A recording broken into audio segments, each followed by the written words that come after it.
Mesdames et messieurs, bonsoir et bienvenue à la Lune Dorée. Prenez place et accueillez chaleureusement vos animateurs préférés, Beauchee et Beauchee.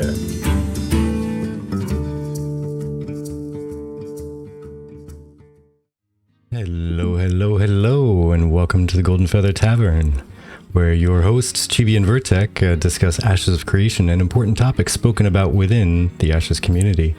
Every week we invite you, the viewer, and a special guest to pull up a chair, grab a pint, and join the conversation with us.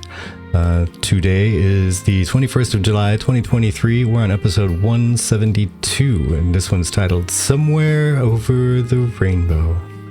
With our special guest and traveling bard today, Beauchee. How are you? I'm doing great. Good. Fantastic even. Mm-hmm. And the other lovely face right here is the Chibi Bree. How are you? Doing all right. Fighting the Twitch ads at the moment with every bit I got. Yeah, we're fighting Twitch ads, we're fighting OBS, we're fighting all this stuff right now. Fighting everything. My goodness. The things we do to bring you a podcast, okay? Yeah. I hope everybody here is well and are excited to talk about more Freehold and Ashes of Creation. And if you guys saw, they just announced that next live stream, or this month's live stream, is going to be about cleric archetype. So, yeah, we're excited to maybe be able to dig into that next week.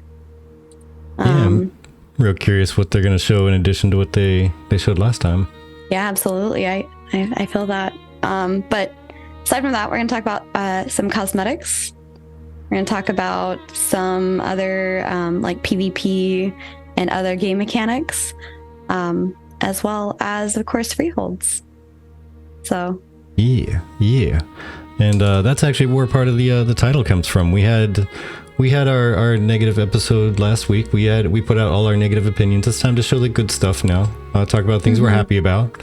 The negative doesn't just go away, but hey, not everything about it was bad. Yeah, absolutely.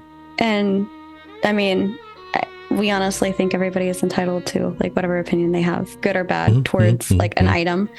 And this is, I think, the first in like 3-4 years that we actually had a negative view on something. I think we had a kind of negative comment before, but it wasn't quite like this. But yeah. In 172 episodes, we had one that was kind of like negative, like we don't really like this, and then last week was like, oh my gosh, it's Armageddon, it's Freehold again. Well, on a positive note, if we were to vote, since we know we're going to talk about the cleric at the end of the month, who wants to put their money on? Are we going to see an archetype, something past level 25? Ooh, that's a good question. Fingers crossed for something cool like that, but I don't think we're going to get that, because I think because of the special stuff with secondary archetype isn't going to be happening until later on in Alpha 2. I'm pretty sure they're not going to unload that information just yet. That would have people like slobbering on their keyboards and just drooling away for however long it's going to take for Alpha 2 to get here. Enter the let me in meme. Yeah, one can dream. Like I said, I hope that's a thing that happens. That'd be great. Yeah. So you think we're gonna get 18 skill ish, all between level 25? Or at least, I think the ability to choose between 18 different skills. Well, I think real quick, as the old saying goes, I think we're putting the archetype ahead of the guest here. So, and that's a very old saying. Wise people said it one time. So Beauchee, for those who do not know you and have not seen you on our show, and have you been on other shows? Not that I remember everything, but episode 124. If you want to hear that French intro again. I played it on the way in. And we connected again in a weird, funny way because of Alpha 1 and because there were so very little of us streaming Alpha 1 at that time. But luck, call it like just good synergy. I don't care. Happy to be here. Happy to be replacing whoever called in sick. I'm right here. Add attention. Nice. I like it. Yeah. I like it. So Ashes says super old, by the way. Super old saying. Super old. So yeah, for those who aren't already very familiar with you, tell people a little bit about yourself. Like, what brought you to Ashes, and give us your highlight on the biggest, bestest thing about the entire everything that we've heard about it so far. Okay, so you're giving me the floor for the next hour. Got it. Well, that's why I said the single bestest. Okay, single bestest. What brought me to Ashes? It's my Hail Mary. I'm saying it again. The passionate, we got a saying again. I think it's an American saying, actually.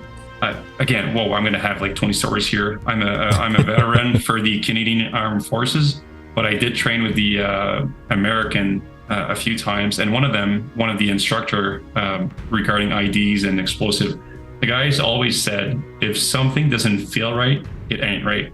And Ashes is the complete opposite of all of this. When you're hearing Stephen Sharif, and we're going to bring it back to something recent, he jumped into a regular podcast from somebody else on Twitch too, stuff like that, or just the fact that he's answering me once in a while on Discord. I'm nobody out of the 2 million players they have, right? Everything feels on par. So when you have no more game, every time you're playing a game, whether it's, I'm not bashing on those games, but like World of Warcraft, FF14, Star Wars, The Old Republic, all things I've spent way too many times or hours in it. And you hear what Mr. Sharif has to offer. It brings warmth, it brings comfort, it sounds true, like good values, good basic, everything from Freehold to node system, everything sounds just about right. So what's bringing me to Ashes? It's not one thing specific. It's too wide. I don't know how to explain Vertex. You feel it inside. Just say everything I'm feeling. I'm talking to you, and I'm sure inside of you, you're like, yep. Yeah, basically. So basically, it's the entire Intrepid's design philosophy around the game, just in general. I'm gonna say yes for most of it, and why? Because you're asking me always about the positive, and I think I'm getting blinded here at one point. I don't want to sound like a white knight. I see nothing wrong with this game, and please, like right now, poke at me. It's like, hey, you actually like this part that you don't like, or something like that, because I see nothing wrong with this game. They seem like they took 1/3 of World of Warcraft, half of Arcade, and 1/6 of whatever game for like that 16% left, whatever. And they just took, though, it's not just a percentage, they took the best part of every game, every mechanic that I loved working for. And it's in this game, or it sounds like it's going to be. Yeah. You know, I have one thing that I can guarantee with 100% accuracy that you do not like about this game. And it just might not be occurring to you right now. All right, shoot, let's go. Not ready yet. Wait, not ready yet. Something I don't like. What? The game's not out ready. Yep. He's trying to make a joke Never that you got don't it. Oh, okay, it's not Never got okay. it. It's not No. released. See? Then See? No, Huh? You're wrong. Let me prove you why you are so wrong. The 18-year-old me would be like, yeah, I'm on your side, Vertex. The 42-year-old do not agree. I've been enjoying this journey, and I've said it out loud, and I'll say it again live on Twitch right now. I'm not in a rush to get this game. It is as good to wait for it and see, for me, it evolving, than I think playing it. I haven't played it. I've only done Alpha 1 and Apocalypse a little bit.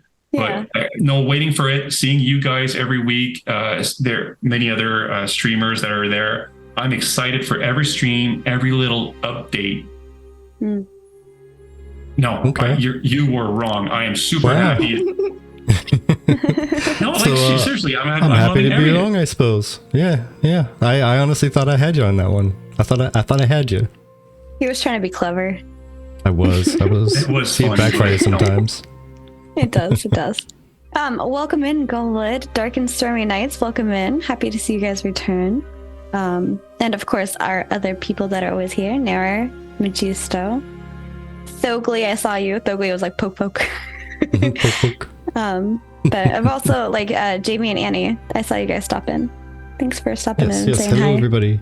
So I was a little preoccupied when everybody was coming in, trying to figure out what was going on with our bit rate. Yes. For those of you watching later, you don't have to worry about the bit rate. But we had a little bit of a problem. It was going wonky. Nara says, I mean, there's some truth. My streamer watch time will drop quite a bit after a release, probably. Yeah, I mean, that's true. That's true. I imagine, hopefully, I don't know, I'm excited to see how that might alter and how that might change as we progress into going live. But hopefully we still have a sizable community hanging out and watching us when we go live later when Ashes is getting closer to release and or releasing. Yeah. I mean, I'm not gonna lie. When Ashes does release, if I'm not streaming but I am playing, I'm probably gonna have a stream up open on another monitor. Yeah. I'm gonna be watching people what they're doing. I want to see what everyone else is doing, where they're going, get ideas on what to adventure to next. Yeah. FOMO, fear of missing out something. Oh, look at this trick. I've learned it before so I can go fat and everything like that. Yep. Or just, see how other people are feeling about the game, what they're enjoying about it. I imagine if I can, I would like to jump into people's live streams and be like, hey, what's your favorite about this game? Like whether or not they know me, just be like, what's your favorite thing about this game so far? And just collect different feedback, Was it a bit-sized issue? Oh, no.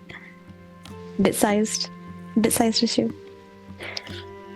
But we're about to have, unfortunately, as much as I tried removing and delaying it, we're officially going to have another break in a minute or so. So I'm going to kind of take up that time with... I guess prepping you guys for later in the talks. I know that some of the stuff we're going to talk about is PvP, like why do people avoid it? What types of PvP are out there and why do you like it? Or what do you like about it? We're also going to talk about some Reddit posts where somebody was talking about the Freehold dev stream exposed the worst kind of player in this person's perspective and kind of dive into that a little bit. As well as some summon pet pathing and other hopes. We always love seeing ideas from the community on, what kind of things are going to be, especially as we're talking about archetypes, right? So what kind of things will be capable from summoners, especially, and hopefully bards eventually. But yeah, we hope you will enjoy this episode for that. And yes. I guess, I don't know. We have 30 seconds. What should we talk about during the ad? Just trying to fill in exactly that amount of time. My goodness. Yeah, sorry about... Yeah, it's going to start playing soon there, Beauchee. I don't know. I think because I had to restart OBS and started the stream all over again, Twitch is like, oh, we forgot who you are. We forgot what you've done already. You already ran a 3-minute ad, but who cares? Yeah. We're going to do another one. Zilla is doing the right thing. Join in. That's what we have to do during the talk. Yes. There we Thank you. All right, so we'll see anybody else I have the after. sandal this time. The sandal's lucky. It did got me lucky the first time. I don't know if it's going to be true twice in a row, though. I don't know. I have hope. I have hope. We got to start getting... the bot has a death tally, right? Like how many times you've died in a certain game. Yeah. Well, we should see if we can do something like that, but for each individual weapon that wins, just to see which one truly is the more lucky in these little Champion of the Hill battles. Stokely thinks that his frying pan will win. We'll see. I don't know. I just saw a frying pan go flying twice, so I don't know. But it's not looking at 3 times. See? 4 times. Wow, that's actually bad RNG for the frying pan.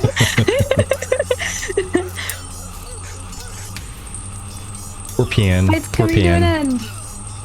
Here we go. People are gonna start flying. Oh, there goes one person. Oh, there goes the frying pan. Frying pan. Oh, there went on. I went flying off the side. I went flying off the side too. So who's the winner? Who is the winner? Oh no! I think I won, but now I'm seeing commercial. Is there another commercial? Yeah, there's a 3-minute commercial. Yeah, it's going to be for the next minute and 40. Because, Yeah, we try and do a 3-minute. That way it just completely blocks out any pre-roll this is ads. so rigged. I won twice in a row. Like it is. You did. The first time with the sandal, the second time with the foam finger. See, that's what happens. You try and invite a guest into your show, you welcome them into your tavern, and they go around the back of the counter and they start flipping switches. Do that again, but with the Godfather voice. See, this is what happens. All right, you invite someone into your home. You let them into your tavern. You give them hospitality. And what do? They go behind your counters and start flipping bottles and flipping switches. They take advantage, okay? You know what I'm saying? Why is this the best? That's good enough. I mean, we didn't know if it was from the Godfather or like, I don't know. Sir Huntington's laughing. Guest privilege, yeah. You can sum up last week's stream here in a few sentences. What would it be? I was on vacation, so I couldn't be here. I'm taking the Freehold part mostly. Yeah. The Beckfather. Yeah. A++ Godfather voice. They loved it. Awesome. But yeah, Nara, yeah, basically Freeholds, we kind of expressed our negative opinions on the stuff. Ooh, hydrate. Ooh, where's mine?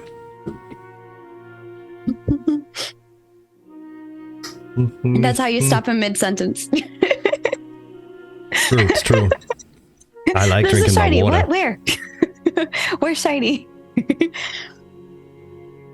Yeah, Nara, that was the one sentence is last week was our poo-poo about features of the Freehold that we did not like. Yeah. And today is going to be the balance to that. Yes. It's going to be mostly sunshine and rainbows. Rainbow. Cheers. And I only say that because I don't know what some of these topics are that Chibi brought up. She hunted them down for us because she's amazing. And so I might be surprised by some of these, and I might have a rain cloud on one or two of these. I don't know. But we'll see. We'll see. I have a feeling that the mead will not be a beverage to hydrate anymore, Dwarf Sad. Aw. I mean, if you get the weak meads, it's less alcohol, so in theory it could be more hydrating. It'd be more water than alcohol, right? Yeah. So... All right. So in the red corner, we have Vertec and Shibi hoping that Freehold's going to be changed their liking. And in the red corner, we got myself, Beauchee, who's going to vote that everything stays the same. Go. I've disappeared. I don't know what just happened. You have disappeared. Uh-oh. Let's see if I can get you back. Is it you that needs to come back, or is it me that needs to do something? Steam server has failed. Oh no. Oh no. Oh no. All right. Well, I am a bodiless voice. Just ignore me. All right. It's probably because Jamie is still in. That's probably why he's bringing all this tech voodoo. Quite possible. It's quite possible. So, Beauchee, we're gonna make you the star of the show for a minute while we try and iron this out here. Tell us, Freehold stuff.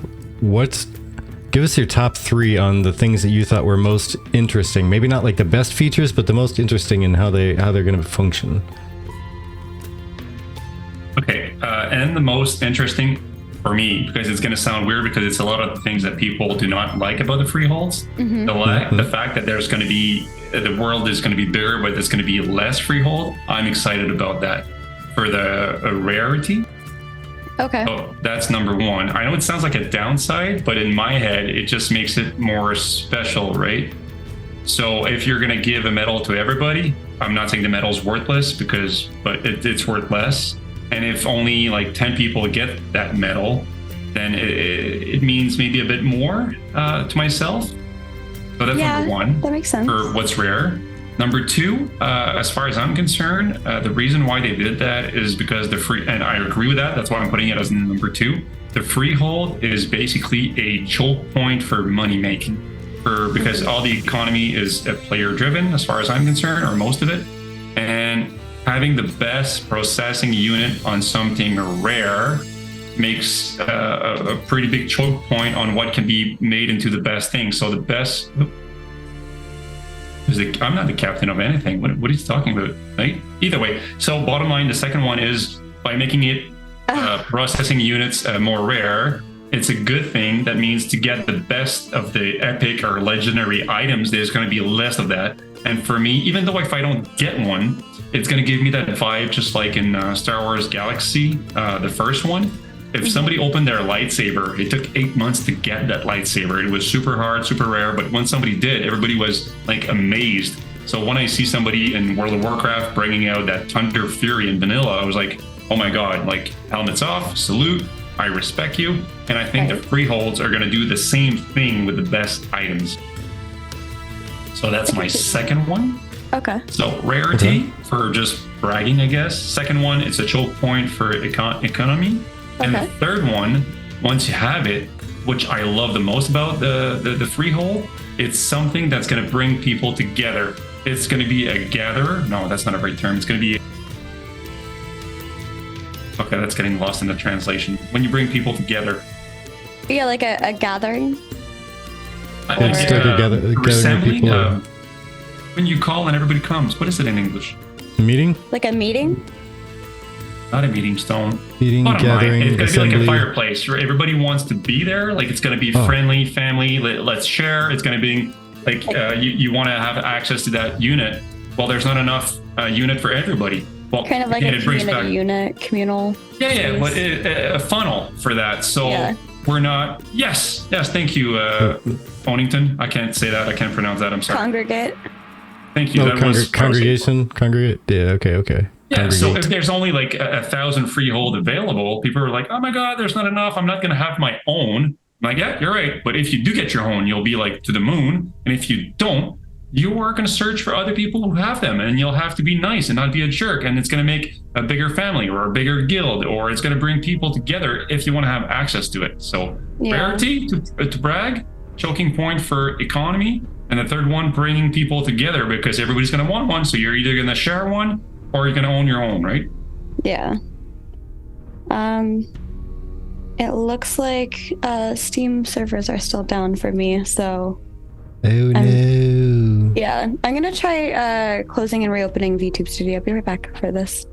But I mean, those make sense, and I could see the benefits to some of those. It just, I think we were talking with Onsington on this privately last week, but if it just ends up feeling bad when you aren't sure if you have that community backing, right? So if you're a part of a guild and the guild is interested, especially for us as the podcast, who want to make the Golden Feather Tavern inside of Ashes, without knowing fully like a guild would be backing that 100%, then that's on us solo to do it. But it's easier when you have like that backing. And so that's the perspective that we're coming from, is like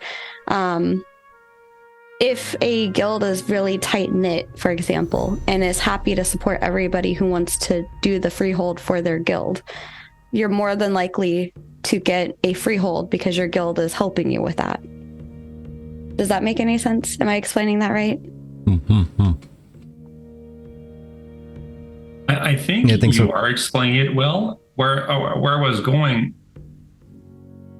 it's going to get lost in the translation. So if it doesn't sound right, just let me like rephrase it right afterwards. Who's Beauchee? Sneakers? You're funny. He's like one of the best gifters. Yeah, I love Snickers. Snickers is awesome.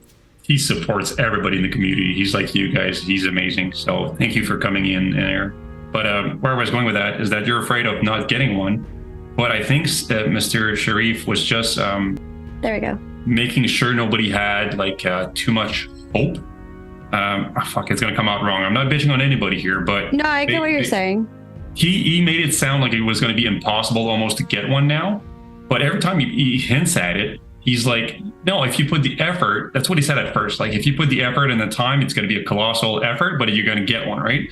And I think it still holds true even for one individual. If somebody puts in the time, effort, without any support at all, I think that person will be able to get one. Maybe not in the location you wanted, maybe not in the specific exact spot with the guild that was like, or in the metropolis zone or something. But I think yourself, just with your with Vertec here, just the two of you, I think will have no issue with a full-time job if you commit the rest of your time and energy to it to get one. It's just going to feel better. Yeah, I mean, I get what you're saying with the the community aspects and everything, and the guilds. I think, as Chibi was saying, I think is going to be the way to actually secure your freeholds, is getting guild support, guild money, guild effort, so that a freehold is obtained for all the things for a guild. Somebody in guild is going to get guild support to get a freehold based on say blacksmithing, and someone else is going to get one based on processing, and someone else is going to get one for putting a tavern up and doing farming, and someone else is going to get, and it's all going to be basically guild resources. Because okay, I'll give it to you. It will be easier in a guild for sure if you got like support and everything. But the way he described it, and maybe I'm making it up in my head and correct me here, but he said, for example, 10% of people can have one, period. Out of that 10%, 2% are going to be pure gold. And that's when if you have a guild, it's going to be like super amazing to have this like free gold or more gold to buy it right away. But if there's 2% of people that are going to get one for having a reputation with the blacksmith of whatever node, then only a player can achieve that reputation, right? Even if the guild provides the mats, the build or the leftover gold, you should have a niche. Like you're going for a tavern, right? Maybe your quest is going to require, again, speculation, but you might be in another slice of 2% for something else. So that's why I think everybody that really wants one's going to be able to get one. Will it be easier with a guild? Yes. Will it be impossible without? I don't think so. Well, the only reason, so the big thing, or the big reason that we think that it is just a matter of semantics that everyone can get one with the right amount of effort, because everyone can win the lottery with the right amount of ticket purchases and the right numbers. But it's not saying everyone will be able to for sure, guaranteed, if they just buy this or do that. So if there's only a certain number of them available, then not everybody literally can get it. They might get it. Now, they can over a period of time. Like everybody can have the potential in their time of playing Ashes get one, but not all at once. Yeah, they might get it one time because nobody's expecting a node to go down, and then it does, and then they make a land rush really quick, and they happen to have all the gold saved up, and they quickly buy a freehold, and yay, I got one. And then their node gets trashed and they never get one again because they never get the opportunity again because everyone else snaps it up, and it's a bidding war. So it's literally whoever has the most gold. And there are, and not to be like full poo-poo on it, but there is the other freeholds like you were talking about that are going to need a node social-based resource, right? Like the honor or faith and stuff like that. So those ones, I think, in my personal opinion, I think they should all be that. I also want to quickly, sorry, I keep thinking you're done, but... Oh no, go ahead. I want to bring up what the chat is saying before we get too far off without them. Oh, yeah. And Nara says, it's a math thing too, though. You can spend 2 years getting one and losing it the month after. Onsington says, strong hints for me on it being group or guild oriented is when he addressed how you can't charge for use of the freehold, and that it would be more focused for family and guild mates. He also built the example for freeholds around guild halls surrounded by parcels, which I think are the estates that we saw essentially. Then everybody was worried because I had no body. And then Galwood says, I think the main pressure will be replacing the freehold if lost. You can always save up enough gold. Oh no. Okay, you can always save up enough gold to get your first freehold, but you might need a spreadsheet and some money-making building if you want to be able to afford your second estate after a siege. And then Nara says, yeah, goal. And then Nara says it's not just getting one at some point. And then eventually I said, like, yeah, what you said for tech. And then Snecker says, but won't they snowball though? Galwood says it's about your ability to make gold, whether you are in a guild or not. And Snecker says you get one and you snowball it to get it faster after you lose it. So yeah, and at that point, you see, not rigged. I didn't win 3 times in a row. At that point, honestly, when you look at it down the line, like think 3 years in the future after everyone's gotten into the rhythm of doing their. I know Steven and them said they're not going to be dailies, but there's going to be dailies. People are going to daily log in to do stuff like earning that reputation gain that will get them a freehold down the line. 3 years of doing that and amassing fortunes, and then they get a freehold and they make a lot of money with it, and then they make more money with it when they buy it again and make more money with it again. Mm-hmm. Down the line, nobody new just joining the game is ever going to own a freehold until all the old people quit. Because they're going to have amassed so much. I'll be a white knight here. No, I'm going to stop you right there, both of you. Like, I disagree with that. Let's say there's 1,000 freehold, okay, and there's 10,000 people per server that are active, right? Right. Yeah.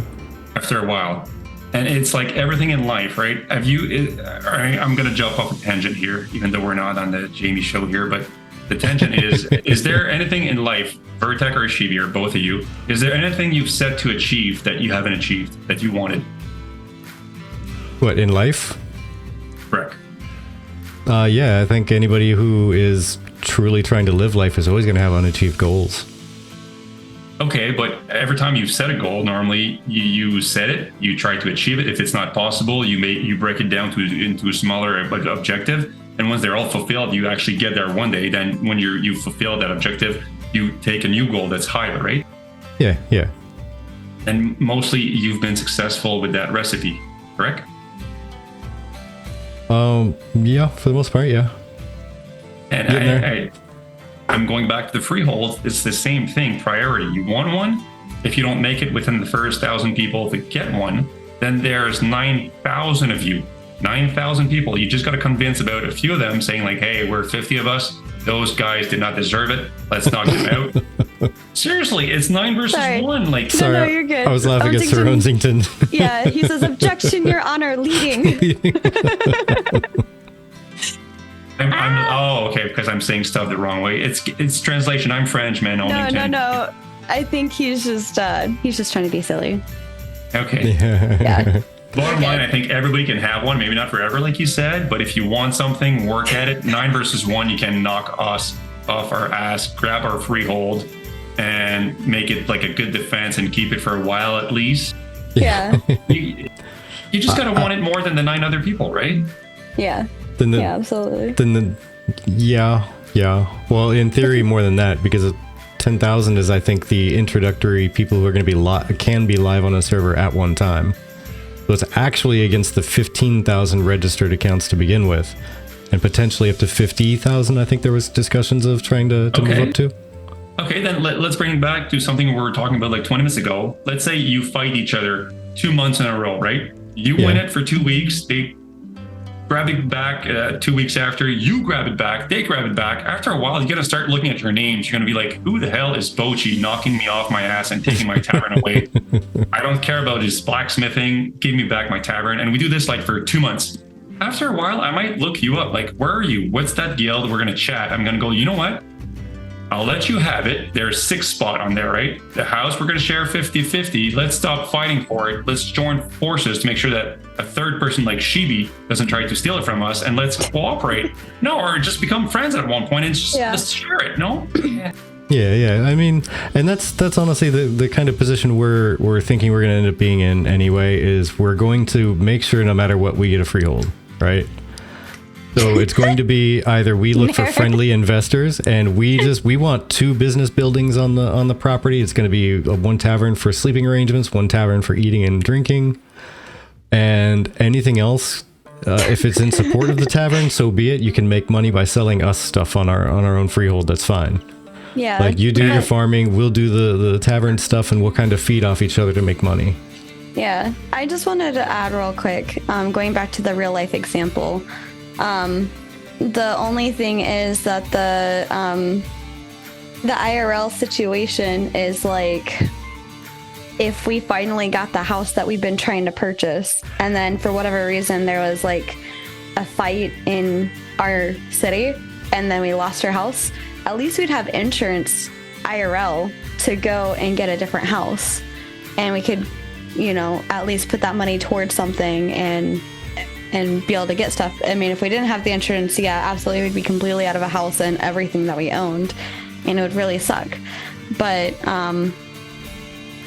I mean, that's kind of like the downside of it, is like, in that same scenario, if there is a situation like a war that is happening in our city where our house gets destroyed, there's literally nothing we can do about it in that perspective. Okay, well, maybe not for everybody else, for the 9,998 other people that are going to be on the server.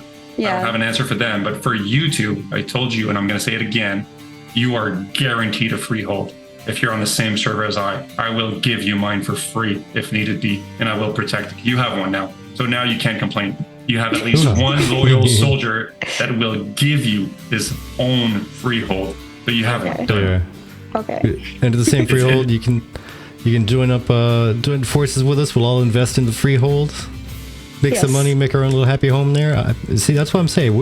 We're going to be okay, and we're going to get one. It's just I guess the idea of it being limited in a luck manner kind of makes me twitch. Like, so get this, wrap your mind around this, right? So my big poo-poo attitude on it has been that it's going to be literally impossible for everybody who wants one to get one.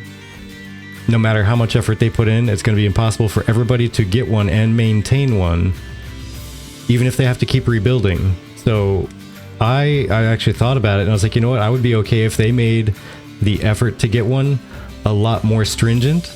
That way it literally is a question of how much effort do you want to put in. And not everybody wants to put in that effort. Like, make it harder to get one. Make it when your node gets destroyed and your freehold gets packed up in boxes and sent to you. You have to rebuild some of that.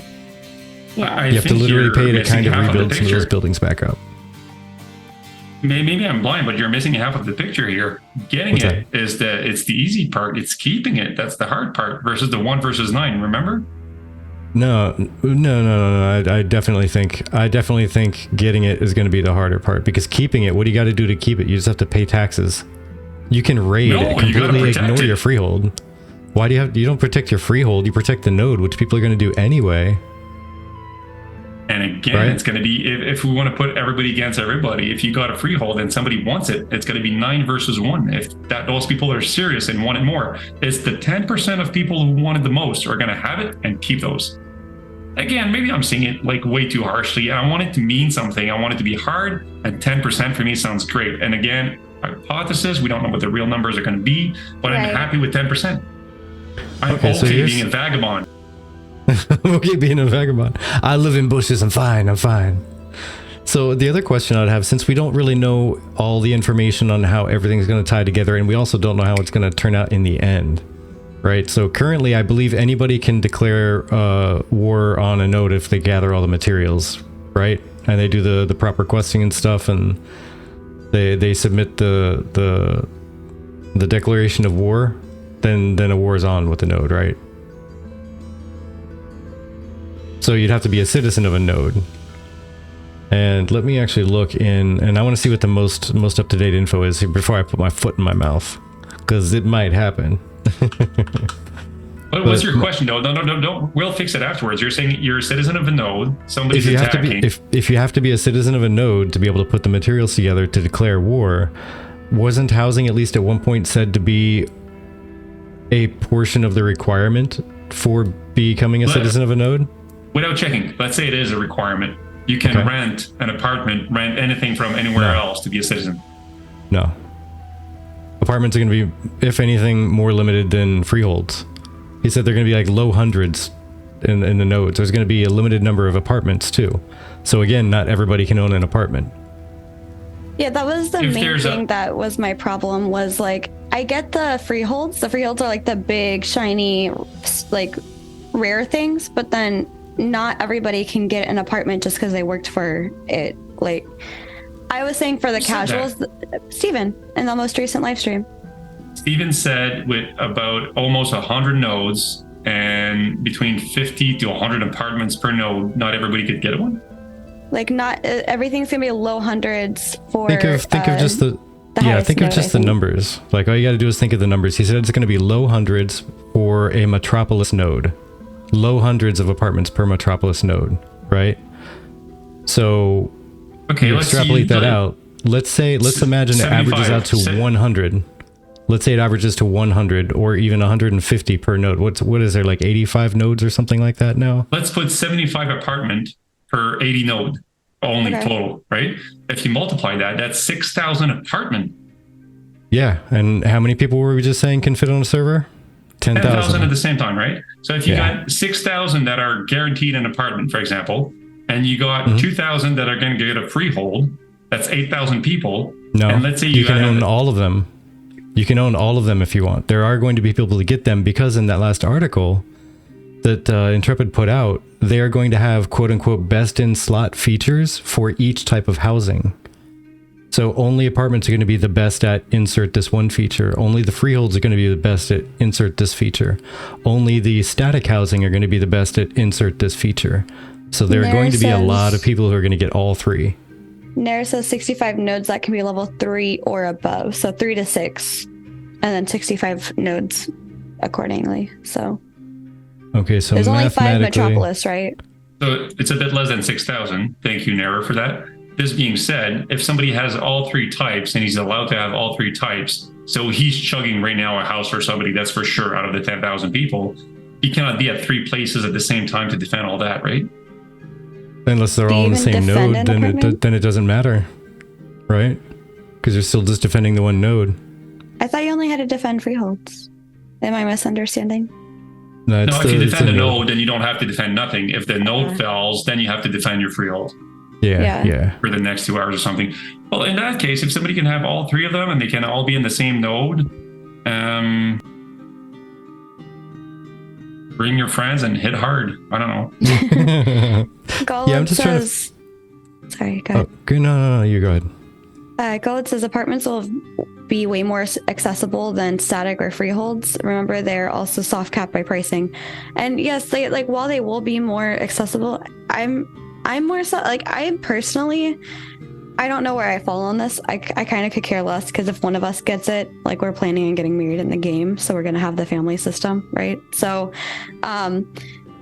I personally am not caring about this. I am thinking of other people who might be caring about this. The casuals who might want a apartment who aren't guaranteed working hard equals getting an apartment. Because there's less apartments than people. The freeholds, I'm okay with budging on that because I do understand that there's a limited amount of freeholds and that they're rare. But again, it feels like the apartment should be more casual friendly, whereas the freehold should be more like first come, first serve, hardcore working towards it friendly. Okay, I'll be on your side for once. Like I'll turn my hat around, like and stop being a white knight here. The only thing that I'm sad about, like how many people can be in a family then? I forgot. I have no idea. 6, I think it was, and then plus 1 for if you're married. Oh, sorry, I didn't hear that. Nair says 9. 9. 8 okay, 8 plus 1. Oh, 8 plus 1. Okay, so I thought it was 6. It could be 8 or 9 on the same freehold. Let's say you're all sharing, and there's 1,000 freehold, and you're 9 of them. It's going to encourage people to bring your family together. So again, I'm on your side here. Everybody could be together if they all share, which sucks because you cannot put your own skin on it. Your cosmetic that you bought. That would be the only downside I would see because sharing, you get used to it and you're like, okay, I'll share mine with Vertec and Shibi, but then like I would like to put my skin on it, and you guys are like, no, we bought our own stuff and everything. So that I would understand the frustration behind. Even if you worked hard or you cooperated, you got it sharing, then you cannot still apply your own personal thing. Yeah, I could see that. Nair says we'll have to see in the node update too, because they might increase the static in node housing, but there's no way that they can significantly increase the numbers. And again, we're talking about having like the best one, or the one that your guys are after that are going to be probably either the freehold because of the choking point for economy and processing, but a lot of people are probably going to rush for those city houses, right? Too. Mm-hmm. Oh yeah, those are going to be very competitive. The static housing, absolutely. Yeah, those are going to be like to show. Oh, go ahead. Sorry.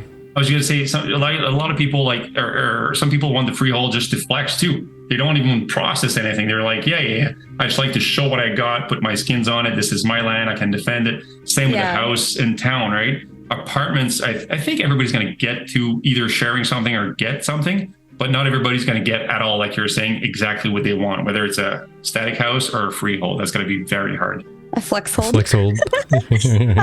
So Nara says, much more competitive than freeholds to get a townhouse. I am pretty sure that's the logic behind Steven's choice is to make it family based. And then Medusa says, by the way, post launch, a server will have around 50,000 accounts registered to it.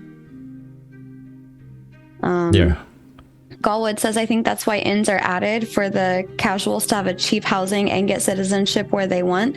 I think that makes sense. I mean, I guess that would make an inn with or a tavern with bed available makes sense to have. We'll see. That's where that's the thing I was just looking up. And sorry to interrupt, but just to drop this in there, the thing I was looking up was citizenship. Thank you for the hydrate. The statement that was made is player housing grants the ability to claim citizenship.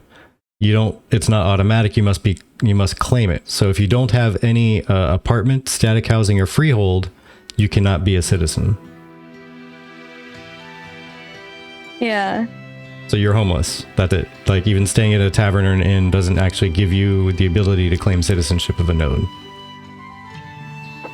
So for better or worse, sharing a freehold in the same family, then you can claim citizenship. That's a really good question. That's something I actually didn't even think about. Is if you're in just a family of somebody who owns a freehold, are you considered a citizen or given the option? Yeah, exactly. Like apply for citizenship because you're a family member of someone who has a freehold now or an apartment or whatever. I don't know. That's a good question. He's asking the same thing as you were saying. If you're in a hand, can you claim citizenship? It's the same kind of question, right?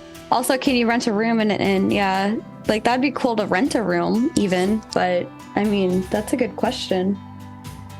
Because like I don't know, it makes me wonder what the sleeping buffs are going to be like. How does that work? Is that like a log out buff where if you log out in an inn room? I have no idea. But Nara says I would say no, Beauchee, because there's only the owner. And then Galwood says it's a prerequisite is the point. You need one of 4 housing types to get citizenships. More operations based. Sir Huntington says, I'm curious what benefits would someone have by not having citizenship but having an apartment or a freehold? I think it's just you don't pay taxes. You don't get the benefits of citizenship. So you don't get all like the fast travel and scientific nodes and that type of thing. But you also don't pay taxes.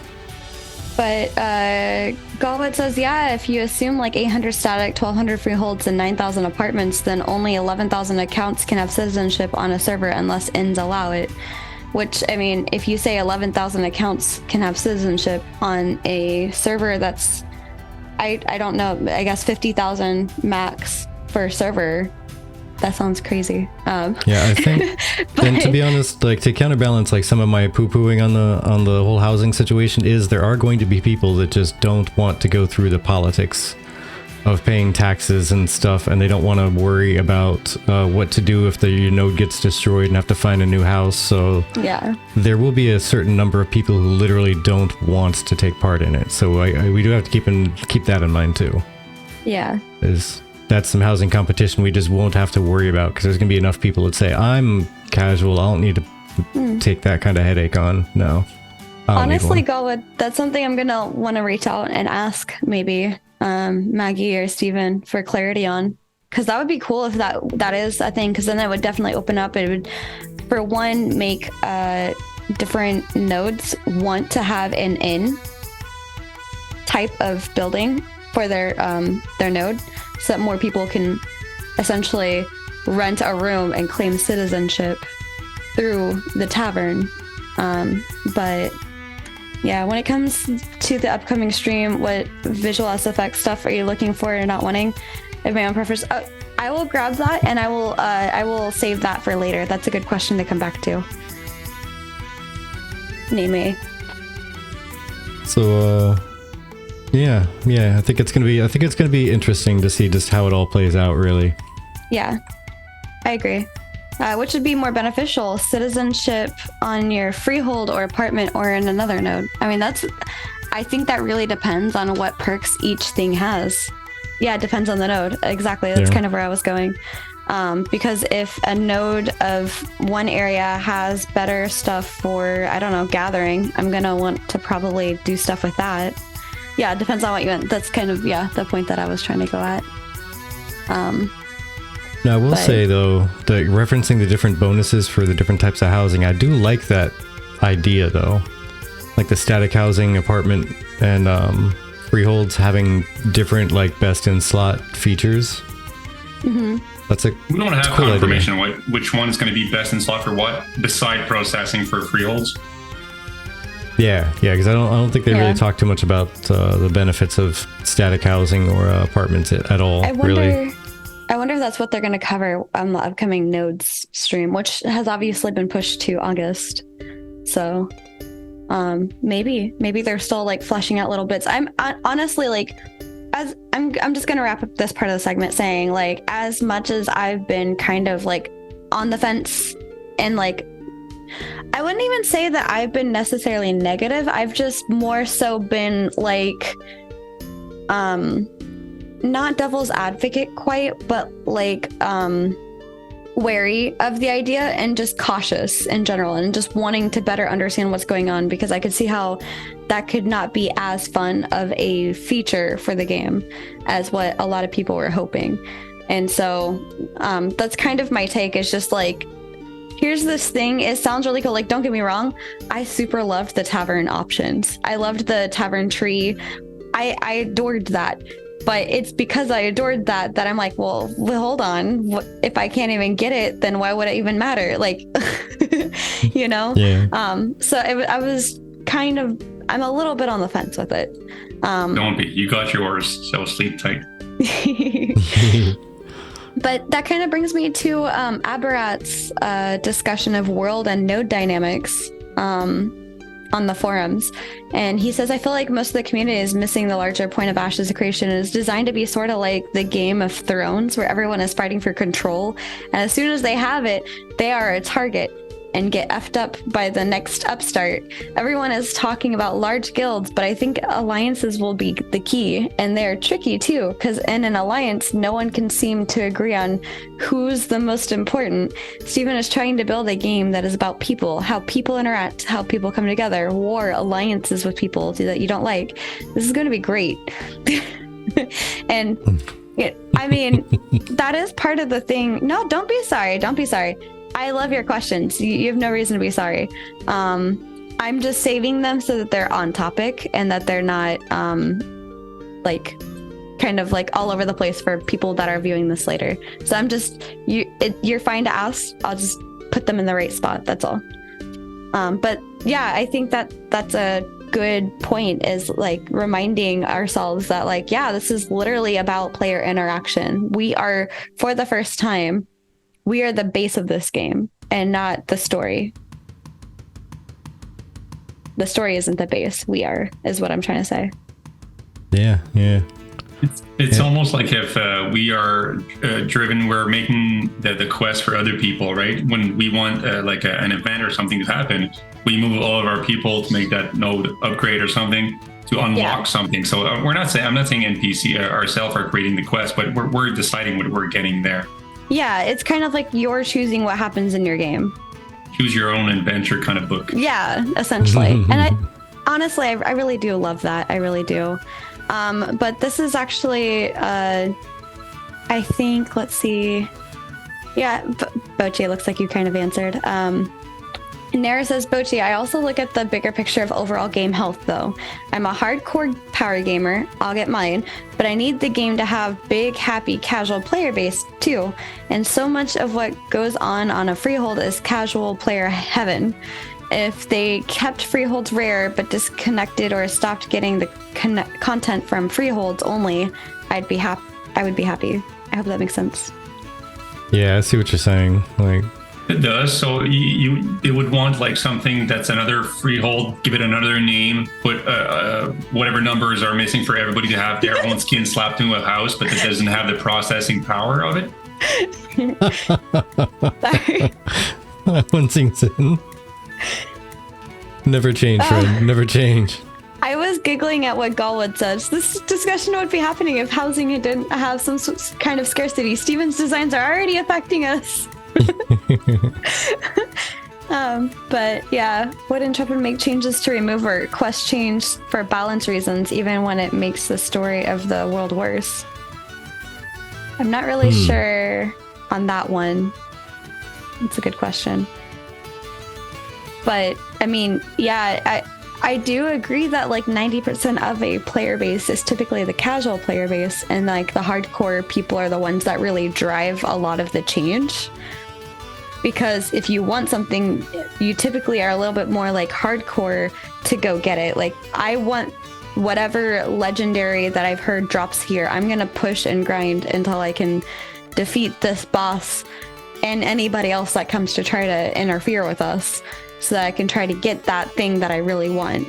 And casuals, like, we might want that too, but when we realize, like, at least from a non-PvP casual perspective, once you realize that there's other people that you have to fight, including the mobs that you're trying to kill for the thing, then it's like, okay, this is like overkill.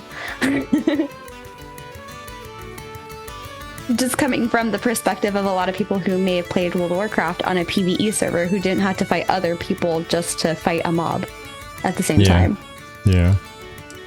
What Onington and Nerer were pointing at is if they were to make another kind of freehold, give it another name, and wherever there's room that will not break, like the immersion or anything like that, put those houses available for anybody that doesn't own a freehold, doesn't own anything else, and you can put all your skin you want into it, and maybe have only one instead of 6 extra like things to be put on, and doesn't produce anything masterful. So it just helps you, or at least it lets you have your own home, sim house, or whatever you want to call it.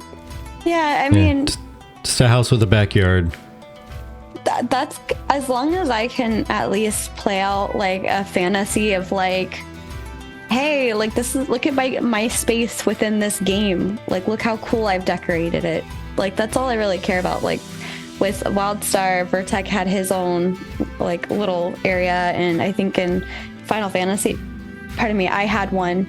And you know, I enjoyed loving and creating just all these different things that you can put inside your house and decorate it. And I mean, they gave everybody who was a part of, or who had an account during the pandemic situation, a like little statue thing that you can display. But like, what good is that if I don't have anywhere to display it? Is kind of like my thought process on that. I think you're gonna get that, Chibi. It's just baby steps. The game is so huge. It's gonna offer so much. They want to give a house to everybody, or some type of house. They want you to decorate your stuff. They want you to use everything. They want to make you happy 100%. But the thing is so big. I think they're just concentrating on the base mechanic and what's gonna make the game big, like the note system and the 64 classes and the huge continent and all that. Yeah. I think the first expansion should just be called Freehold Islands. And it should be islands out in the middle of the sea, in the middle of the PvP area, that are nothing but freeholds. And you can declare war freehold to freehold. So you still have to fight for them. But they're out in the middle of nowhere, and there's just a ton of freeholds, like 1,000 of them out there. That will just make more controversy. You're just going to make more people angry because they're not going to be able to keep it or anything like that. It doesn't solve anything. What are you talking about? Yeah. That means they can go out there and they can try to focus on having 2 freeholds next to each other, and I can have mine in the little forest on the mainland, and I'll be happy. Diversion. Got it. Fireworks. See? Yeah, exactly. Neme says, do we know about how the economy will be split with tryhards versus casuals? Like, will rare materials only ever be obtained by tryhards? Will the quantity tryhards produce just completely blast away casuals and common resources? Honestly, my simple answer to your question is it depends. And the reason why it depends is it depends on the server, depends on the region of that server, and it depends on what resources are available at what time certain people are available to play. I also think that some of that is going to depend on if. Oh, what was it? Oh, did we lose, buddy? I'll message you what the oak was. Okay. But yeah. What was I going to say? My brain just totally got a misfire from that. Islands, 1,000 freehold, people fighting. You can have your own. People fighting. You can have your own. Oh yeah, casuals. Casuals and like lone wolf type people. I think if they were to all kind of just swallow their whatever pride of I like to do my own thing or what have you, and just create a giant guild with each other, they could work together to ensure that there's always at least one freehold for that guild of casual type players and solo type players to do something, you know? So I think so everybody's happy. I made you understood. Everybody's going to be happy, right? You're happy now? Yes. Yeah. Wait, what? Just join a server that has the combination of uwu anywhere in the name, and you will rule the server. Gall says 50k accounts per server number is also massively overstated. At least 40% of those accounts won't even hit max level because they stop playing after only a few months. Yeah, and that's something like we've talked about before. I honestly think this is a really good and productive conversation that we're having. Like, this has been going well in my mind. I think it's like we're seeing more viewpoints and understanding more perspectives with this, and it's been a little bit more helpful to kind of like hash out like our concerns, your concerns, and just, you know, honestly what our podcast is about in a nutshell.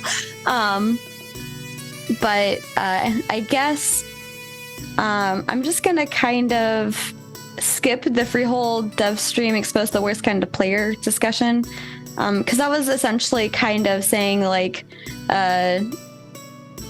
some people were confused as to how Freehold's being resellable as like a highest bidder wins auction for gold, limited much more than the previously mentioned ample amount indicated. Like, their opinion is like essentially like we're like say that I don't know how to even explain. There's a lot there to unpack. No, there's two options. You can pay for it if somebody's selling it, or you can punch him out, or try to at least. Yeah, essentially.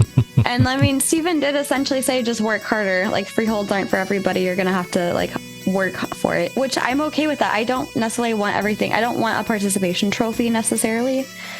Like, I think a apartment should be available if you work for it. Like, I don't think that should just be handed to you. Like, congratulations, you're playing Ashes of Creation, have an apartment. It's more like, congratulations, you completed this quest line and did these things to get an apartment, so you put in the work and now you have an apartment. But you only got the apartment for putting in the work. But the freeholds, I'm okay with them being extra difficult in terms of, I mean, have you ever gone down and hunted down either a cosmetic or a title or something, and you just felt so proud displaying whatever it was because of how hard you worked for it? Like, there is something to be said about working for things and having a greater appreciation for the things that you work for over the things that are handed to you. Which is also why I was stating, like, oddly enough, even though I'm a bit bitter, I think I took personal insult to the anybody can get one with the with enough effort, but not everybody can get one with the right amount of effort, because if everybody puts in all the effort, 100% effort, not everybody gets one still. I think I just took personal insult to that, and I took it to heart. I'm okay with making it much harder to get a freehold. That way it truly is how much effort it takes to get one. And I'll reiterate on what I think it's going to be. Getting it is half the battle. Keeping it. Let's say there's an upkeep to keeping a freehold, right? And that upkeep equivalent is 100 hours a month you got to put in to be able to keep that thing. And for an apartment, it's 5 hours or something. If you want to be a pirate, you don't have time, or if you want to be a PvP pirate, you don't have time to put 100 hours a month to keep that freehold to maybe get a good piece of armor or something. You're going to buy that piece of armor and you're going to go raid other ships or something. You will want to put your time somewhere else. If you're a main core raider and you want to kill that dragon, 3 times a month or something. I don't know how we're going to be able to do that, but to get a different kind of loot, you will not have the time nor the resource to get that freehold. So I think it's going to balance out. We got to wait. Yeah. And that's why my initial response was I feel bad necessarily having a complete opinion on this until we test it out and until Trepid sees how it goes. Because, I mean, again, as we stated in, our video that we just posted up yesterday, we are very aware that, ashes will be a thing that is constantly in development until they release. And with Alpha 2, a lot of that is hinging on Alpha 2 and how that is to develop and how that feels. Like, again, all of this sounds possibly amazing on paper, but how does it functionally work once you get people in there? That's what they need to see. And there's a lot of things where I went to build like a piece of code for a website and it sounded great in my head until I went to build it, and then it didn't work exactly the way that I was intending for it to work. So I had to go back to the drawing board. I imagine a lot of things are like that when it comes to implementing game pieces, such as big pillars of gameplay with freeholds and the upcoming archetypes. And speaking of upcoming archetypes, Humble Puffin, which is really close to Hufflepuff in my head. So I like this person's name already. Has a forum post on summon and pet pathing and other hopes. And they like to play a pet class in almost every MMO that they can. And they have dreams of a pet class with solid pathing and control that goes and does what you asked it to, and actually feels like a part of you. So often the summon or the pet just ends up feeling like an accessory that creepily follows you around everywhere with minimal to zero interaction. In worst case, it makes life harder by aggroing unintentioned mobs. Raise your hand if you've ever been in any sort of raid where the hunter pulled the entire dungeon accidentally. But they hope that Intrepid finally fixes this. They said, I was watching the Mage Showcase again and was loving the interaction with the terrain shown. Climbing, jumping around on boulders, and started to think about how that would look with a pet or a summon. I couldn't help but dread that we see the typical creepy accessory who ignores game physics to get to your location, or just snapshots to you when it can't find the path, or worst case, constantly it dismisses itself. So essentially, kind of like when you call your pet back and it just kind of like goes through terrain as if there's no physics there to snap back to you, or just kind of appears next to you. I don't know. Honestly, I'd be fine if they had an animation on the pet where like kind of like embers, right? Because it's magic, right? So kind of like the embers would happen and it would disappear, but then like embers kind of thing would happen next to you and reappear next to you again. And then it can completely ignore the pathing. And you're not seeing any weird, what do you call it? Shot effect. Yeah. Like no weird physics or like clipping happening. I think someone should be like it happened for a little while there in Cyberpunk. Okay, where, I didn't play that game. The pet would be summoned down from the sky and land next to you and just completely demolish the cart you're standing next to. Just because I think that would be kind of funny. Yeah. Summon your little pet imp and it just destroys the caravan next to you. That would be funny. But no, that was totally a bug. It wasn't supposed to do that. Like, oh, whoops, more power. It's too powerful. Too powerful. I'm kind of using this to kind of be a gateway over to Name A's question earlier about when it comes to the upcoming stream, what sort of visual effects or sound effects stuff are you looking for and not wanting with the archetypes? To be honest, I know it's going to be probably way too flashy for my taste, but like you have your pet peeve again, Freehold. I got mine against the graphics. For me, everything is way too flashy, but they told us there's going to be a slider to move it left to right and make it less flashy so it doesn't look like FF14. Yeah. I don't want to be blinded. I want to see what I'm doing. I want to be able to see the characters. If you're going to put all those beautiful graphics, I want to be able to see them and not be blinded by them. That's my own opinion. And they told us they got to make it to the max, so then you can scale it back, right? But I think we're going to see a lot of sparkles. Yeah, that's something that Vertec and I talked on this channel quite a bit with the members here is we are definitely hoping that it is on the higher end specifically for that reason, so that you can have it dialed back, or like when it averages out later, that's the maximum brightness it's going to go. But Vertec is excited about what he just put on screen because he's DJ Vertec, so I'm sure he's got some fancy imagery going on in his head. I want the mirror ball skill. Whatever class has that, that's what I'm gonna be. That's gonna decide. Probably the bard. Yeah, if there's literally a mirror ball skill, that's gonna be a class I'm gonna main.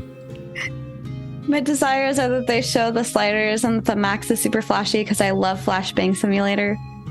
Honestly, I am hoping that they show the sliders, and I hope that they kind of give clarity on if what we're seeing is the max or not, because I think unless they've already said it and I missed it, a lot of us are just assuming that we're hoping that it is the max. So Sergeant says mirror ball I'm sold.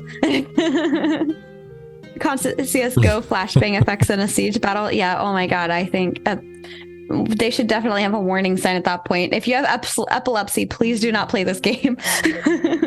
Yeah, just click the one button that's going to be at the top of the effects slider row. Just click that button. It'll tone it down. Yeah, absolutely. For the next stream, I think it's going to be pretty straightforward. I think they're going to keep the same formula, kind of a half an hour to 45 minutes, kind of a little stream with 2 or 3 devs going around showing the skills, what it chains with, or whatever class it chains with, what it looks like, and then they're going to talk about it for a few minutes, then Q&A. I genuinely hope that it is like their second tank rendition, because they super knocked that out of the park when they fixed the tank video and they uploaded it to YouTube. It was very clear and concise. I loved how Steven went through all of the skills without trying to also fight, because sometimes, you might miss something or whatever. Maybe just spend a little too long trying to find the right thing to attack. I don't know. But when he redid it and everything was kind of focused, they were more so I don't know, I felt like the live stream wasn't bad. It was like watching somebody play while explaining how to play the character. But the YouTube version was the proper showcasing, in my opinion.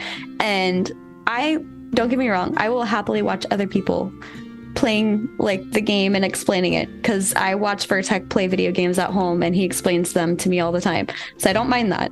But when it comes to a showcase, the one that got uploaded to YouTube is more what I had in mind for a showcase. And I loved that. That was so clear, so easy to understand, and just super knocked that out of the park for me. Yeah. I hope they do the same. I hope they're not going to repeat the same mistake, because that was a big faux pas as far as I'm concerned. Yeah. But I think they're going to nail the part out of the park. Every stream since the Elite 5 was December for the transfer was amazing. Yeah. No, I agree. And yeah, I agree with you, Nair, as well. Nair says the other devs were good at explaining things too. Yeah, absolutely. And that they've worked on it. You can tell that they have a deep understanding of how the class works and how the skills are supposed to function. Yeah. I kind of do enjoy the draw of Steven being like, so what is this? Well, how does this work? It's a nice contrast, I think. The ad's starting soon. No. All right. How soon? We cannot push back. It just says soon. Oh, okay. Soon, TM. Soon. Yeah. All right, then as we wait for that to happen, I guess. I thought this was a neat thing, just to make sure I understand what you were talking about there, Neme. So, having player camera control be a skill that you need could be really interesting. Like a blind skill only works if you actually see it on screen or something. I'm guessing what you mean is like if you blind somebody, their screen goes black or like a gray, and you can kind of muddily see people through it or something. And Rainy's question is, if you throw a flashbang or a spell that's supposed to flash, if the guy was quick enough to see the flashbang coming or whatever, a grenade or whatever you're throwing, to turn around, not to be like blinded. That's how I saw it. That's okay. Yeah, I could dig that. I could dig that. But yeah, there's an ad break in progress. Yeah. Cool. You got it. Yeah.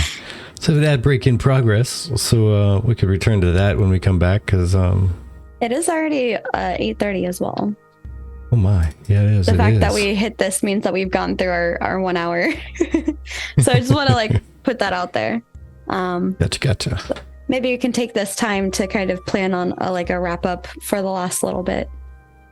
But it's your fault. You got me going on the freeholds there. No, honestly, this was a great conversation. It really was. It for those of you that have watched our previous video, I think this is way more engaging of a conversation than last week. And this is more enjoyable to take part in. So thank you, seriously, for being our last minute guest. This has been very enjoyable. That being said, there was a little bit of catharsis in being able to vent a little bit about the disappointments and sadness of certain things. Nothing free about flex holds. What? Keep going. What's another hour? But there's lots flex about freeholds. I just wanted to get. Oh, thank you, Name. Thank you so much. I appreciate that. I just want to get a quick take on the artisan question before I go. Yeah, no problem. Give me a second. I'm trying to swap over so I could do, because whenever we have somebody subscribe, I like to do a little bit of a cheer. So cheers. Thank you. Appreciate that. Indeed. Didn't really cover the positives that much yet. I mean, for us, I feel like that's about as positive as we're getting until we get more into the game and we feel it. I mean, yeah, we've been interspersing them in there. Yeah. Things like, honestly, it's not going to be as bad. Yeah, we didn't like set out like these are the positive things. You're gonna get 6 building on it. You're gonna get your free home. You're gonna be able to flex, be in the world, bring people around, make your family bigger. You're gonna have to own your own farm. What do you mean we didn't talk about? No, Nair, I did not. As a druid, I do not condone such actions. Hey, the circle of life. Somebody needs that pig to be able to live. But he wanted a quick take on the artisan question. Okay, and so real quick, just to because it seems like maybe the time frame there might be short for them. When it comes to artisan skills, do we have any idea if the set progression will be consistent or random? Will all people get armor set A to B to C to D, or will it be more like any armor set could be crafted with item A? And that is what most people, or most everyone, uses for the artisan skill, except for the top 1% who use the rare item B. It's a great question. Yeah. It's going to depend. If it's like the potion system or the item system that for crafting something higher, the reason why you still need the basic mats, you're going to need to deconstruct your older armor, or you're going to need the basic armor to enchant it and make it bigger and then patch on top of it. We didn't tell like everything they're going to do with that. But I'm pretty sure it's going to be a mix of both. You're not going to be able to jump from level 1 to 50 and just grab throw your first gear out. If you don't upgrade toward the game, you're going to have such a hard time going up in level, or it's going to make it so much more time consuming that it's going to be worth the time to go from A to B to C to D and not try to skip anything. Yeah, I could see that. Yeah, I honestly... Go ahead, sorry. I've been talking a while. I was gonna say, I think personally that I don't think they've really gone into detail on that, but my personal opinion is it's going to be kind of like every other system when it comes to progression wise. Like it should be you need to learn how to make the basic stuff before you can learn the more advanced. So you're going to be doing a lot of A and then B and then C, and then once you're at C, you're kind of making the top level stuff, and then you occasionally get the rare items for that level D of crafting. And those you put out and you say you create something super special and you sell those once in a great blue moon. And then you get back to making C grade items. Oh, I saw it in my way. I was like, to be able to craft the armor level D, you need to be equipped in C to be able to do the raid to get the plans for the D. That's how I saw it. I didn't. Oh, that's a good point. Yeah. I didn't see that. Yeah. Let's see. The best artisan system I have seen is actually in the high pixel skyblock system, which is kind of like RuneScape with more focus on armor progression. So Ensington says you will get armor upgraded, then you'll enchant it, and you'll go from A to C before it blows up, and then you'll get it from A to D the next time. Haha. But, if BDO PTSD has taught me anything, it's that I'm going to be enchanting until it drops down below 100% success, and then I'm going to do it one time, and then I'm done. Yeah. I'm not even trying anymore. That's it. I'll do it one time that's not 100%, and that's it. I'm done. I broke a really good item because of that. And I thought they said there was going to be no RNG for the enchanting. No, it's going to be... if you try to over-enchant and you fail at it, it's going to hurt your items. Let me look that up and see what the exact quote was on that. Like, there's definitely a risk for over-enchanting. It's okay. If you're trying to overdo it, but it's not RNG. Like, if you want let's say a bad example, I'm always going back to Warcraft, for example. If you want to have that fiery weapon, it's just fiery enchant, put it on it, done. There's no risk at it. Yeah. Well, yeah, but then you get into the over-enchanting, which is kind of what I was talking about. Like, yeah, you can get a couple surefire enchantments, but then when you hit that over-enchanting area, that's what I was talking about. When it starts to hit that not 100% guarantee, when it starts becoming RNG, then yeah, absolutely. I'll do one maybe, and then I'm done. That's it. Yeah.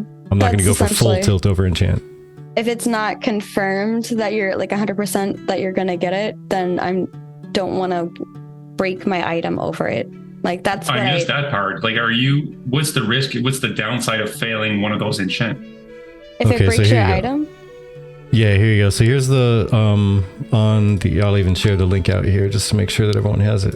Boop, boop, boop, boop, boop, boop, boop. All right, so right under the enchantment section, the second bullet point, or the first main bullet point, the first line and below that says there isn't RNG in crafting, but there may be a small amount of RNG in enchanting. Over-enchanting items comes with a potential risk that the item decays or is destroyed if the safety margin is exceeded. System is subject to testing. Yeah, and so I think what Vertex is just trying to say is, like, as long as it's 100% to enchant, we're definitely like cool with enchanting. But as soon as that drops below 100, we might do it one more time to see if it works. But otherwise, we don't want to risk necessarily like breaking the entire item or losing it altogether. Yeah, and he even goes on to further say, like, see, personally, I'm fine with RNG and enchantment, so long as there are special ways to mitigate the RNG with investment to a degree. For example, difficult to obtain enchantment scrolls that ensure enchantment efforts, and including a buffer of safe enchantment in earlier pluses. So go out, earn some scrolls that say, hey, you have a 20% increased chance of this succeeding. Okay, cool, because the base is 80% chance of succeeding. Now I have a 100% chance. I'll do it. I'll use this scroll and definitely get that plus. Yeah.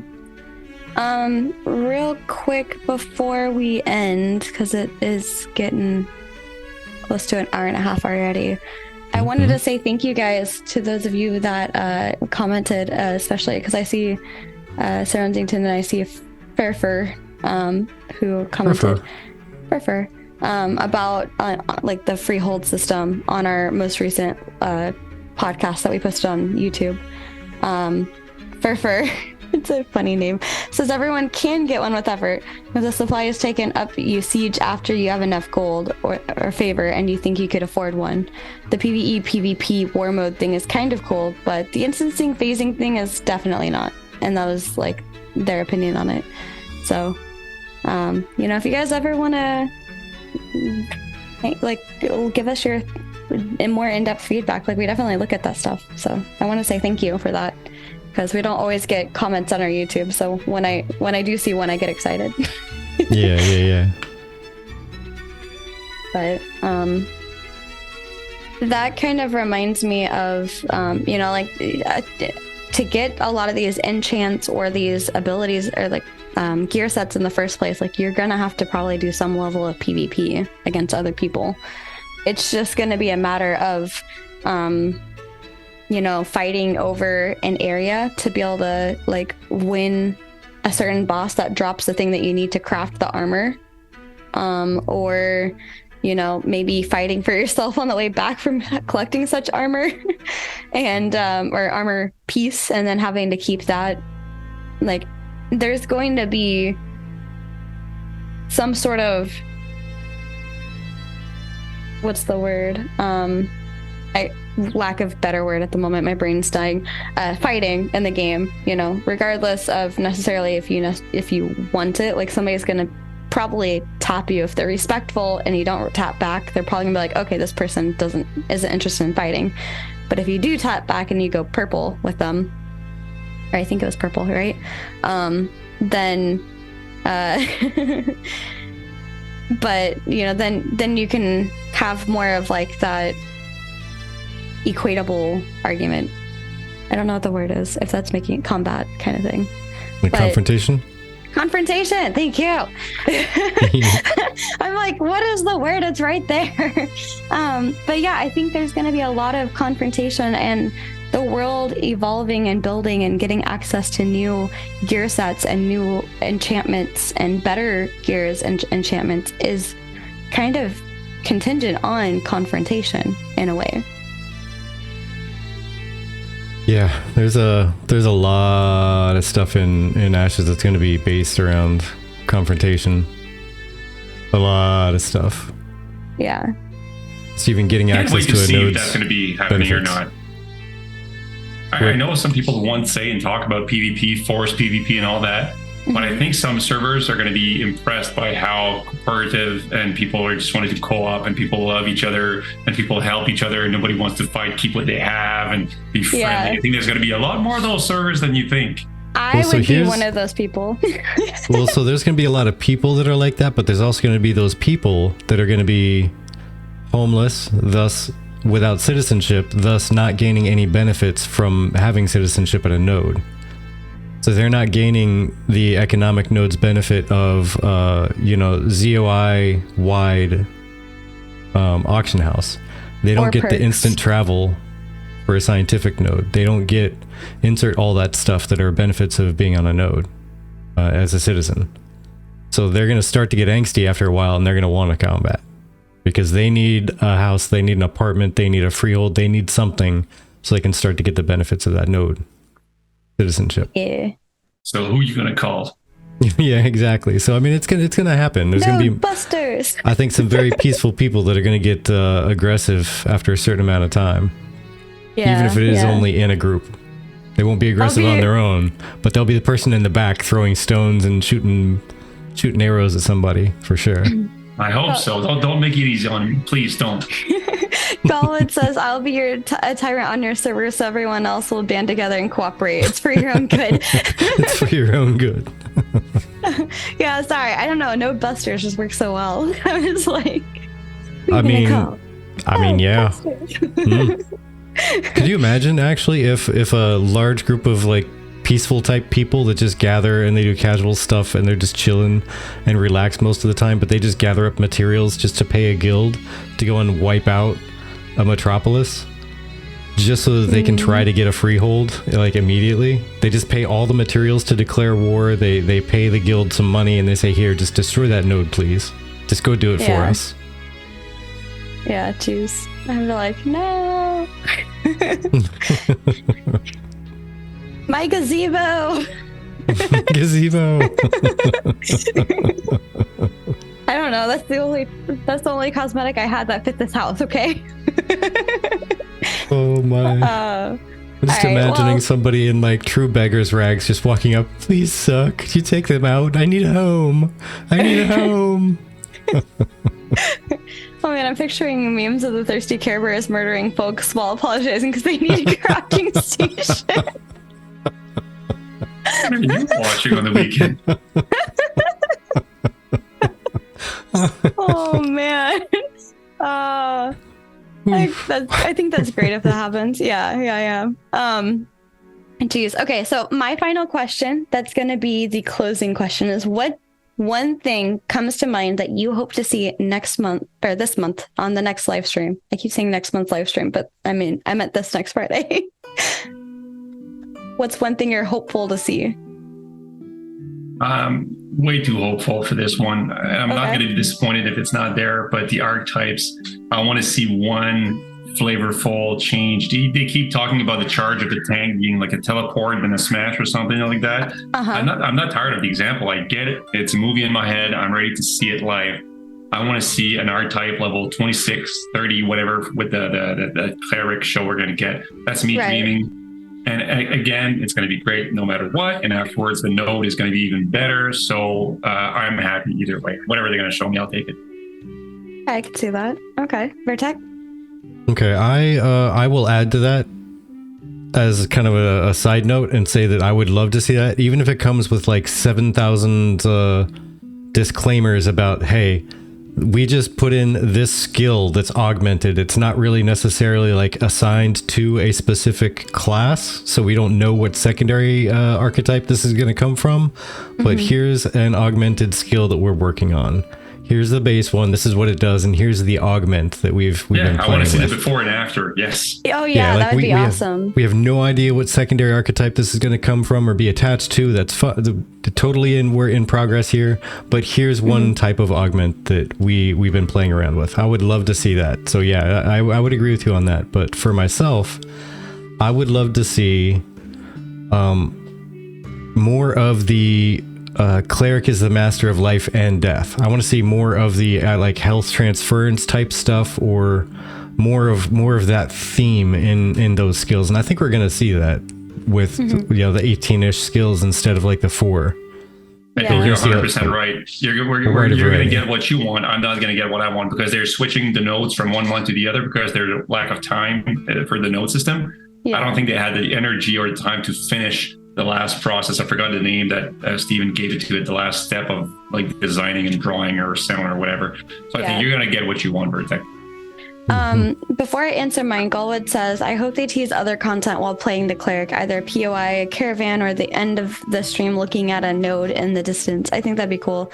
They've definitely been known to tease other content during their things, such as the skybox, such as how like gazing at the heavens happens, things like that with the Vec.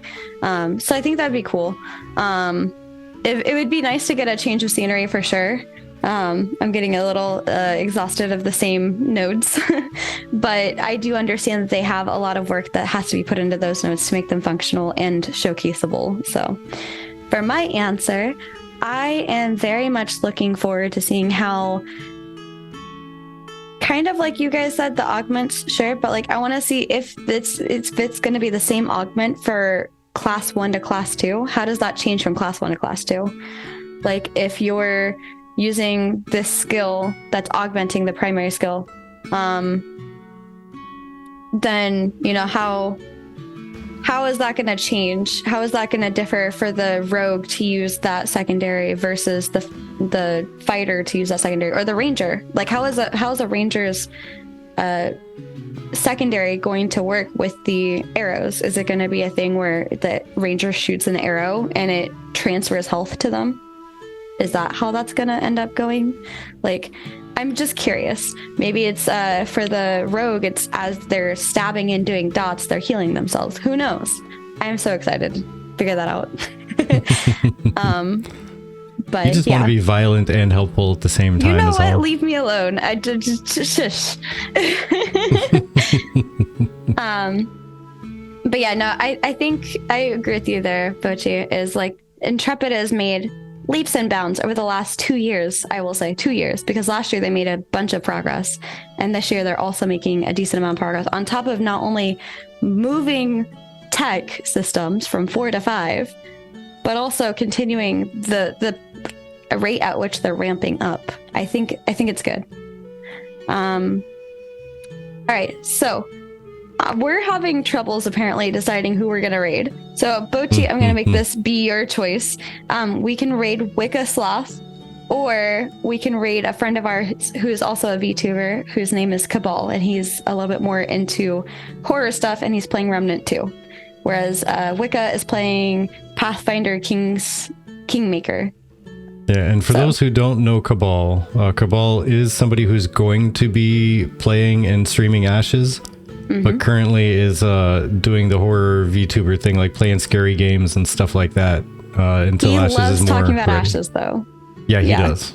He does. We could totally derail him onto an Ashes conversation just by jumping in. Yeah. And he's Who's crazy the entertaining. biggest Ashes fan between the two of them? Ooh, that's a good tough. question. That's real tough. I know both of them are excited for it for different reasons. Yeah. But If they're both the same, I don't know. Whoever needs it the most, I'm really bad at those rating things. all right, well, go ahead. I was gonna say, if it's down to who needs it the most, Wicca could use the attention more so than Cabal can. I mean, he's currently got 300 people watching. Yeah. So Let's go with option 1. Let's do it. Wicca. All right. Yeah. Wicca. Wicca. Come, Yeah, they're also two totally different vibes. Wicca's very like chill, relax, and like chat and like, hey man. Nice, Red Hot Maki. That's awesome. I will say Wicca is the person that we adopted our kid from last year, our little sloth baby. We have a sloth baby. Who was in the guest view for a minute there. But yeah, Wicca Sloth during October likes to do Slothtober, where they do charity stuff for sloths. So I thought that was cute. That's easy. Which one has bought more cosmetics that don't fit the buildings they that's want? the golden feather. The golden feather. Yeah, TGF. There you go. Right here. TGF, yeah. All right. Well, but in seriousness, thank you all so much for being here. Beauchee, thank you so much for being our last minute guest. Again, I seriously cannot express that enough. It was a pleasure, Madame Monsieur. I really enjoy this. Everything Ashes, anytime. Every time somebody cancels on you, please give me a shout. Sounds good. Alrighty. Well, did you have anything you wanted to say to close out as we head over there? We have like 5 seconds. Go Ashes. Love you guys. all, and see you soon. Yes, thank you guys for hanging out with us. We love you all. Bye. Catch you next time. Bye.